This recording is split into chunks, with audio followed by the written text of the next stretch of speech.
Bienvenidos a Hazte Cargo del Cambio Climático, voces desde el sur global hacia la COP27. Este especial que realizamos en Flaxo, Chile.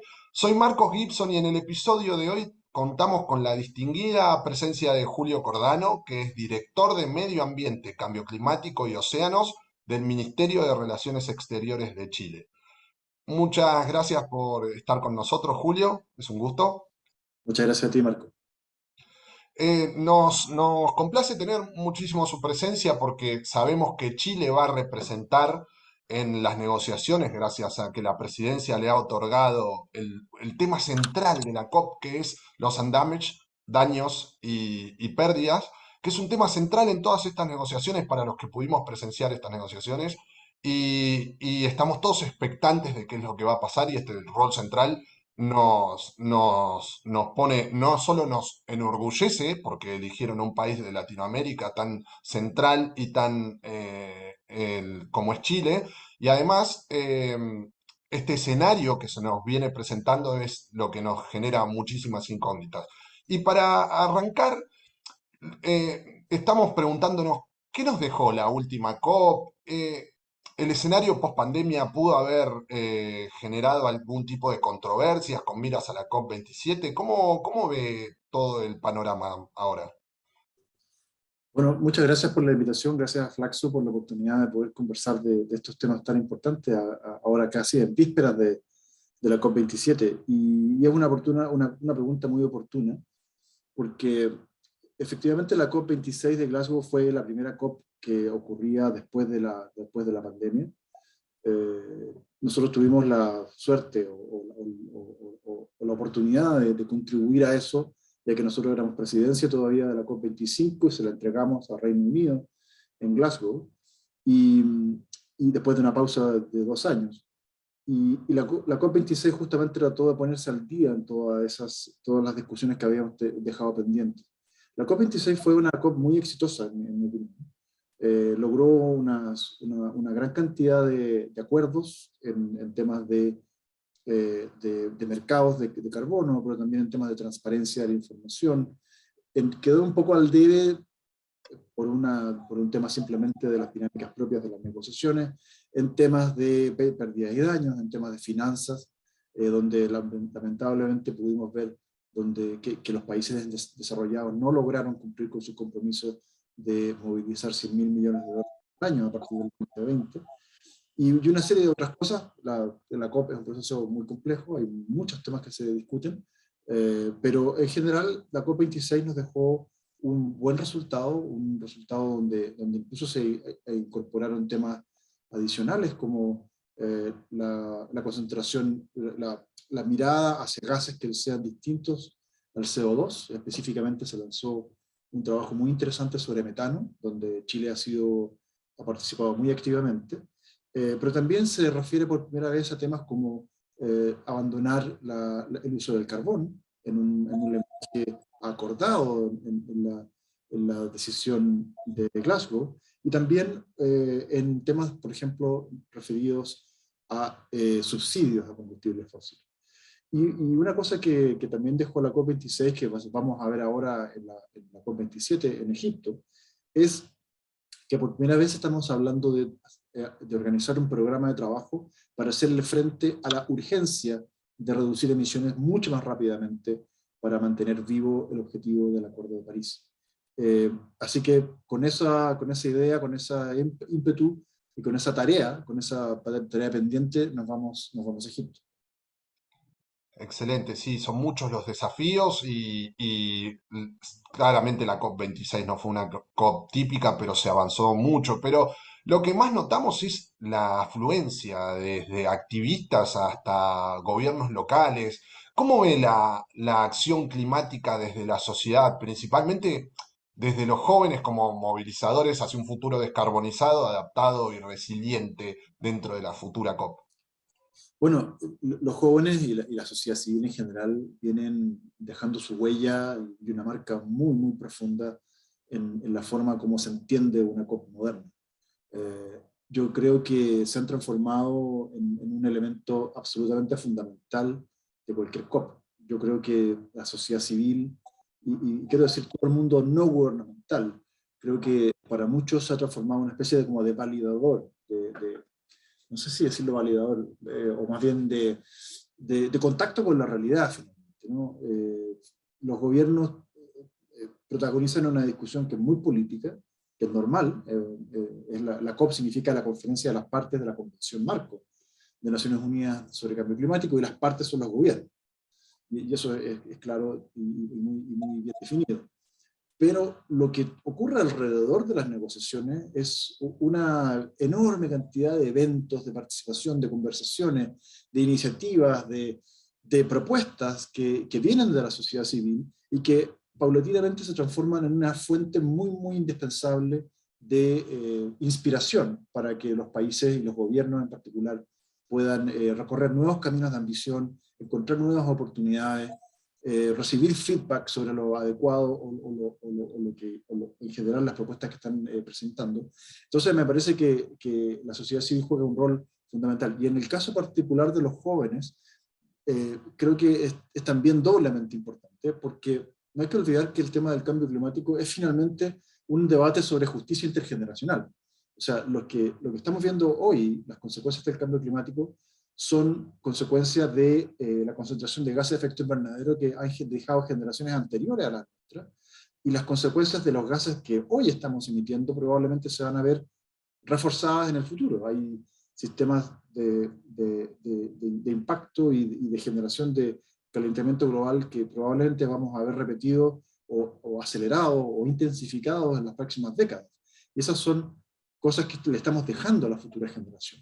Entonces, en el fondo, la discusión sobre el cambio climático es una discusión sobre cómo nos hacemos cargo de la justicia intergeneracional, y para eso la participación de los jóvenes es fundamental. Así que, y lo último que quiero decir con respecto a jóvenes es que Chile ha promovido mucho una política de inclusión de jóvenes en sus delegaciones y traer la visión de los jóvenes a la delegación de Chile. Y de hecho, hace algunas semanas nada más terminamos un curso abierto a todas los jóvenes de la sociedad civil que organiza Cancillería junto con la Academia Diplomática de Chile, para seleccionar a 2 jóvenes que se integran luego a la delegación y que forman parte ahora del grupo de negociadores para esta COP27. Y es un ejercicio que hemos repetido año a año las últimas 3 COPs, así que estamos muy contentos de eso.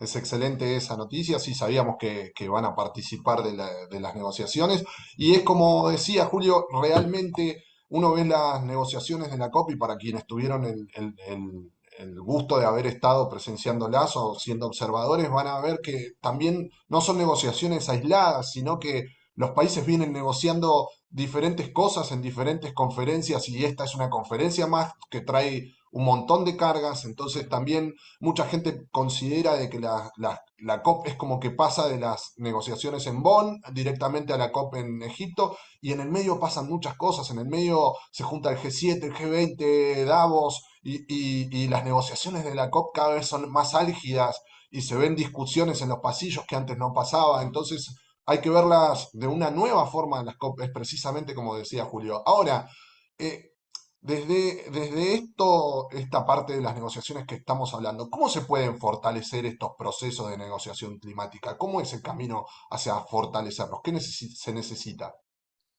Sí, yo estoy totalmente de acuerdo con lo que tú decías con respecto a que el cambio climático se ha transformado en una discusión de la sociedad. Ujú. Todo el mundo tiene una opinión sobre el cambio climático. Afortunadamente ya muy pocos dudan de que el cambio climático existe y de que se genera principalmente por la acción de las emisiones antropogénicas, la que vienen del uso del combustible fósil por parte de la humanidad. Eh, y me parece que las personas en general ya se dan cuenta de la conexión que tiene el cambio climático con sus vidas diarias, ¿no? Y eso hace que también los gobernantes que representan a esas personas tengan que hacerse cargo también de esa relación. Y por eso, como tú bien decías, el cambio climático aparece en todas las discusiones internacionales, en todas las reuniones bilaterales, y eso hace que sea una discusión muy viva y igualmente muy urgente. Ujú. Ahora, ¿cómo fortalecer esto? Y yo creo que hago una interpretación un poco también de la pregunta, porque me lo han preguntado, yo mismo me lo he preguntado muchas veces. ¿cómo fortalecemos y cómo hacemos más efectivo este proceso? Porque finalmente una cosa es que todos estemos de acuerdo que es un problema y otra cosa distinta es que tengamos mecanismos que sean adecuados y eficaces para resolver este problema global. Y yo creo que no tenemos hasta ahora una comprobación de que las COPs o los otros foros internacionales estén yendo a la velocidad que se requiere para resolver este problema. Y yo creo personalmente que el Acuerdo de París marcó un giro muy importante, que el Acuerdo de París es nuestro plan maestro para el siglo XXI. Y por lo tanto ahora ya no tenemos que preocuparnos tanto de las negociaciones, de las reglas de implementación, sino que ahora tenemos que implementar, tenemos que llevarlo a la práctica. Y por eso nosotros, Chile, hemos sido mucho de la idea de que la COP tiene que avanzar mucho más rápidamente a transformarse desde una COP de negociación a una COP de implementación. Y pienso ahí, vuelvo un poco a la pregunta anterior, o sea, es decir, si queremos implementar, tenemos que atraer implementadores, y muchos de los implementadores de la experiencia y la expertise está en la sociedad civil, está fuera de los gobiernos. Y por sociedad civil no me refiero solo a ONG, me refiero a empresarios, me refiero a los que desarrollan tecnología, a la academia, ¿no es cierto? Pero también a los jóvenes, a los campesinos, a los pueblos indígenas que también tienen una enorme riqueza de conocimiento. Entonces, si pasamos de una COP concentrada en las negociaciones a una COP concentrada en la implementación, creo que vamos a dar un gran paso adelante y creo que de esa forma podemos profundizar la efectividad de las COPs y darle mayor legitimidad. Exacto, sí, sí, ya la última COP y todos los pasillos siempre estuvimos viendo cada vez más presencia indígena, cada vez más presencia de jóvenes. Se están empezando a escuchar esas voces desde el sur global mucho más. Están las COP paralelas, están los sectores green que tienen muchos eventos. Y bueno, la afluencia ya en la última COP, en plena pandemia, nos mostró de que cerca de 30.000 personas se acercaron a una conferencia Impresionante. teniendo que tener vacunas, teniendo que tener millones de complicaciones y estuvimos ahí de todas formas, teniendo que hacer cuarentenas de 15 días, pero bueno, hay un esfuerzo atrás y lo que falta es eso, es efectividad y implementación. Pero bueno, creo que en ese sentido sí el esfuerzo se está generando. Ahora, ¿considera que la mitigación, a ver, entendida como un esfuerzo para prevenir o reducir las emisiones de gases de efecto invernadero, tomó ese rol protagónico dentro de las negociaciones climáticas como ahora se está planteando? Y todo esto para elevar las ambiciones de los estados en cuanto a sus NDC. Y si es así, ¿por qué considera eso? Sí, yo creo que sí, o sea, yo creo que la mitigación siempre ha tenido un rol central en esta conversación y no puede ser de otra manera. Cuando se negoció la Convención Marco a inicios de los 90, los países decidimos que el objetivo de la Convención tenía que ser la estabilización de los gases de efecto invernadero. Y eso es un objetivo de mitigación. Había que, para estabilizar los gases había que dejar de emitir menos. Y eso se vio muy bien reflejado también en el protocolo de Kioto, que se adoptó 3 años, 3 años después o en la COP3, en el 97. Y ahí el protocolo de Kioto era un modelo de un acuerdo sobre mitigación. Y eso dominó las negociaciones de las COPs por los siguientes 10 años, o más, o 15 años. Y el proceso del Acuerdo de París se hace cargo también de eso, cambia la forma de entender los objetivos de mitigación, porque en vez de ahora simplemente estabilizar los gases de efecto invernadero, se hace cargo de que ya va a haber igual un calentamiento global, pero decimos, bueno, ahora ya que va a haber este calentamiento global, limitémoslo a un calentamiento que nos permita más o menos adaptar. Y de ahí surge esta meta de los 2 grados o de 1,5, que es lo que está en el Acuerdo de París. Entonces, la meta de mitigación en el Acuerdo de París ahora tiene que ver con una meta de temperatura y también tiene que ver con una meta de presupuestos de emisión. Es decir, eh, sabemos que a una determinada cantidad de emisiones o de concentración de gases en la atmósfera va acompañado de un determinado presupuesto, de cuánto podemos seguir emitiendo sin sobrepasar las consecuencias de calentamiento global asociadas a esa concentración. Y de ese punto de vista, el IPCC, el Panel Intergubernamental de Cambio Climático, ha calculado con bastante certeza de cuánto presupuesto estamos hablando. Y la verdad es que queda poco. O sea, todos los años el mundo emite 45 gigatoneladas o por ahí de CO2, y a ese ritmo, que no se ha detenido, que a veces incluso podríamos argumentar que siga avanzando, vamos a agotar ese presupuesto dentro de esta década. Entonces, y vamos mal, vamos en una dirección equivocada. Entonces, eso también fue una demostración, una cosa que quedó muy reflejada en las decisiones de Glasgow, en la COP26. Y por eso en Glasgow lo que se hace es decir, necesitamos un plan de emergencia, necesitamos una salida que sea creíble y que sea adecuada al ritmo de reducción de emisiones que está en el Acuerdo de París.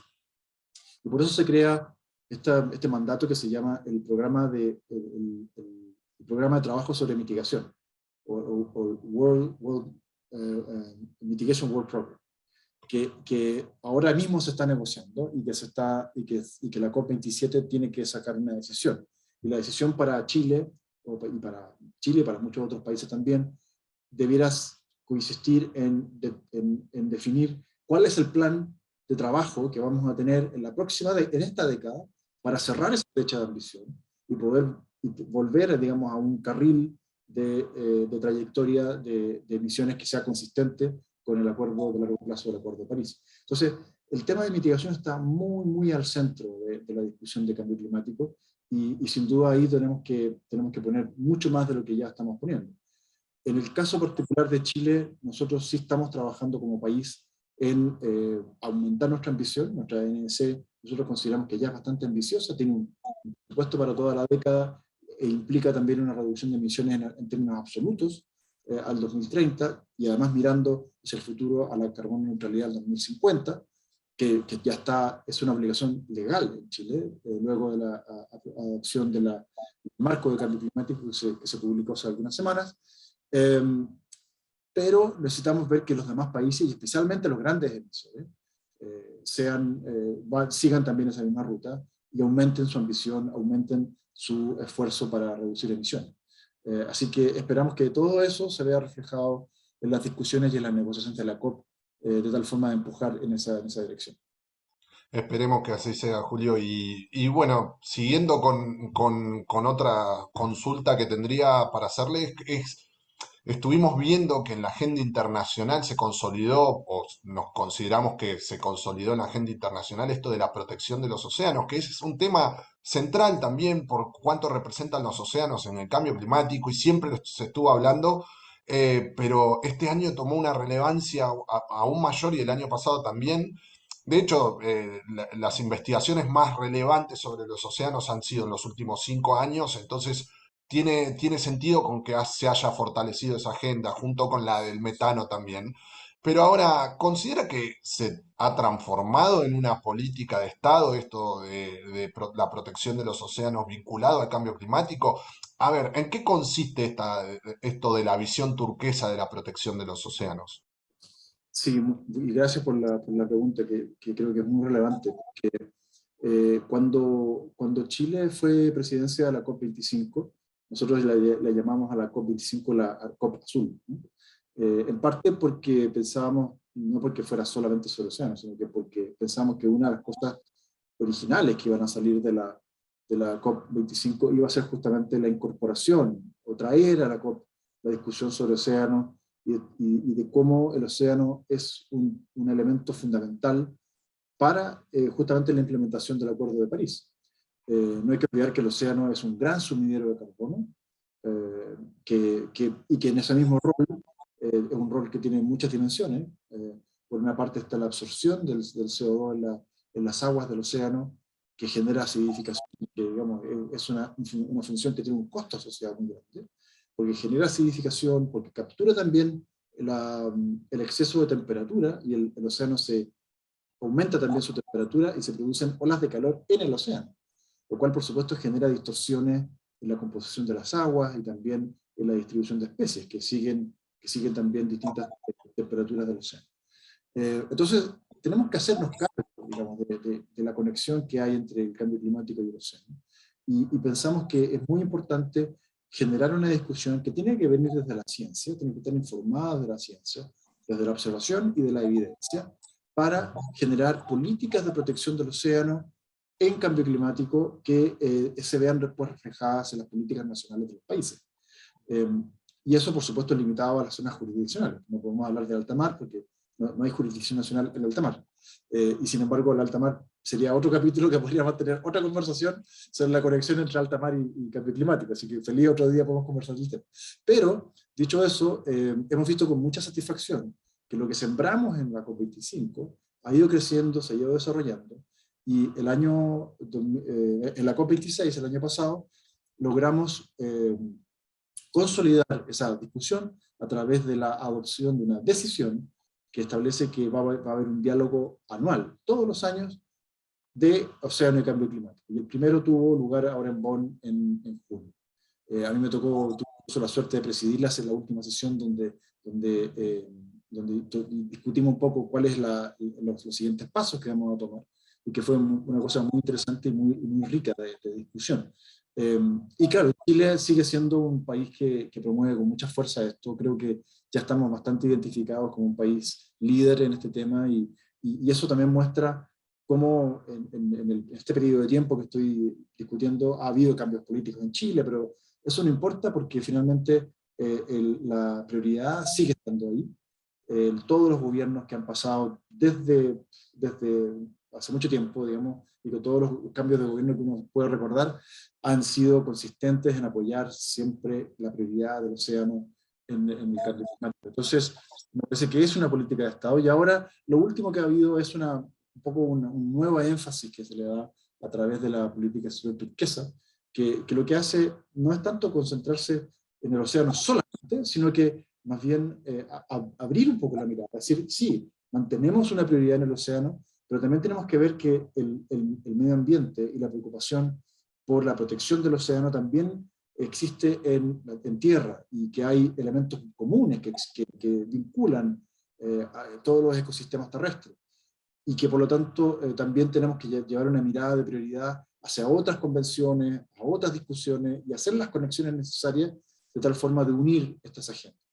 La agenda verde y la agenda azul se unen en una mirada turquesa, de esa manera, donde hay, por ejemplo, una mirada sobre derechos humanos, sobre la participación de los pueblos indígenas, que mencionábamos antes, y un sinfín de elementos comunes a la protección de ecosistemas terrestres verdes con la protección de ecosistemas azul. Y de esa forma se genera esta visión conjunta. Entonces, esa es un poco la inspiración de una política turquesa que está empezando a implementarse, pero que nos tiene muy entusiasmados porque nos da una visión de conjunto que es muy útil. Sí. Muy, muy interesante todo. Bueno, como siempre vamos a terminar este ciclo deseándole el mayor de los éxitos en estas negociaciones. Espero cruzarlo en Egipto. El mayor de los éxitos porque realmente tenemos que hacernos cargo, como dijo, del cambio climático y de la posición que nos toca, especialmente a quienes toman las decisiones.